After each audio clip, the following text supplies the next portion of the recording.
Good Thursday morning, everybody. It is Jeannie Fisher, a certified financial planner and senior 401k advisor with Argy, and I actually just got off the phone with Jeremy Hobbs from NPR's Here and Now, and we got to have a really good conversation around furloughed employees and how they're handling the need for emergency cash at this point. But it was a pretty short interview, and I was like, I have so many other ideas, and I thought it would be a good idea to actually create a video just for those of you who are furloughed government employees and maybe struggling to make ends meet right now. So let's talk through why we even think this is a problem. Well, Bankrate estimates that nearly 40% of all Americans have nothing in their savings account. So we all know we should have emergency savings. We all know it should be 3 to 6 months of expenses, but because 4 out of 10 of you don't have anything, I wanted to focus on what you can be doing now, right? If you've been living paycheck to paycheck, you're no longer getting that paycheck, and you don't have any money in your savings account, you need answers now, and that's what I'm hoping to do today with this video. So, for those of you, the very first thing that I'm going to recommend you do is actually reach out to all of your lenders, reach out to the bank that holds your mortgage, reach out to the utility companies. We are all very empathetic and aware of your position now. So ask for them to grant you a little bit of assistance, maybe an extension on what you may owe, maybe waive fees and penalties. I think that asking first for some help from anyone that you may actually owe money to is a really great place to start. Now, the second thing that you might want to consider is filing for unemployment. I know a lot of us don't like it, and a lot of us think, I have a job, I shouldn't have to file for unemployment. But this is exactly what this program is intended for. Now, it can take 2 to 3 weeks for your application to be processed.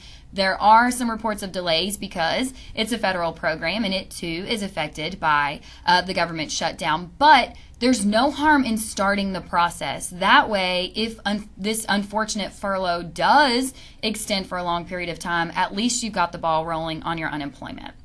Now, of course, anytime we can get help from friends and family, interest-free, that's going to be, an easy go-to. Again, we don't like asking friends and family for help, but again, everybody's very empathetic with your situation, so if you can get some help from loved ones right now, start there. But let's say no unemployment, no savings, no friends and family throwing money your way. What can you do?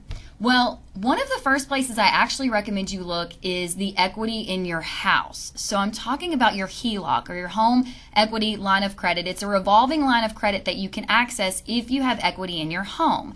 Now, the HELOC is interesting for a couple of reasons. First off, the interest rates are lower. So the average interest rate on a home equity loan right now is somewhere between 5 to 6%. So if you're comparing this to a credit card or an advanced payday loan, the interest rates are significantly lower.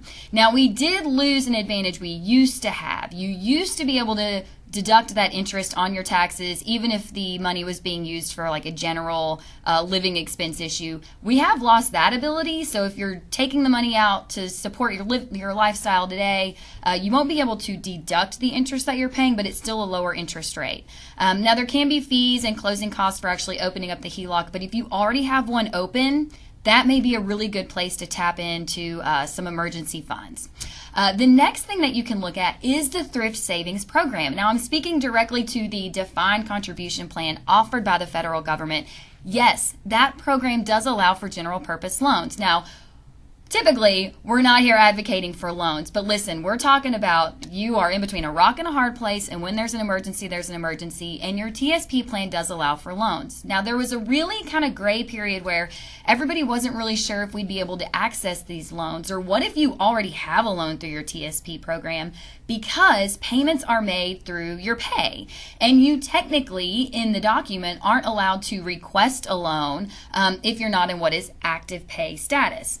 But the TSP program actually did issue a statement clarifying that in this environment, with this widely recognized furlough, anybody who had a loan through the TSP program and was making regular payments, so long as they were in good standing prior to the furlough, they will remain in good standing, even though they're technically not making loan payments now.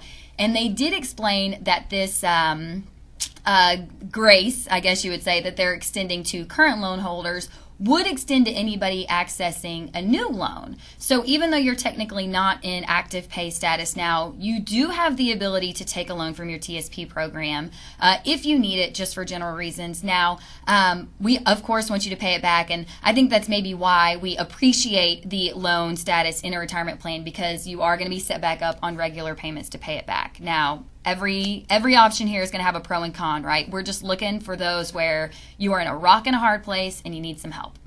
Next potential place to find some funds.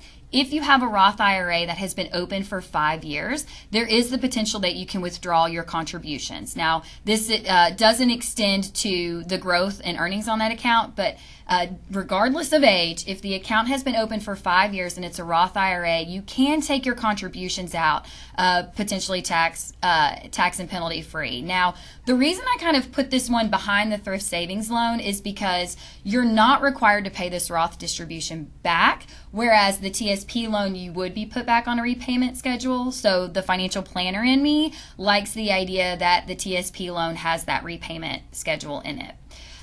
This is not my favorite option at all, but I am going to list it because we're talking about emergencies here, right?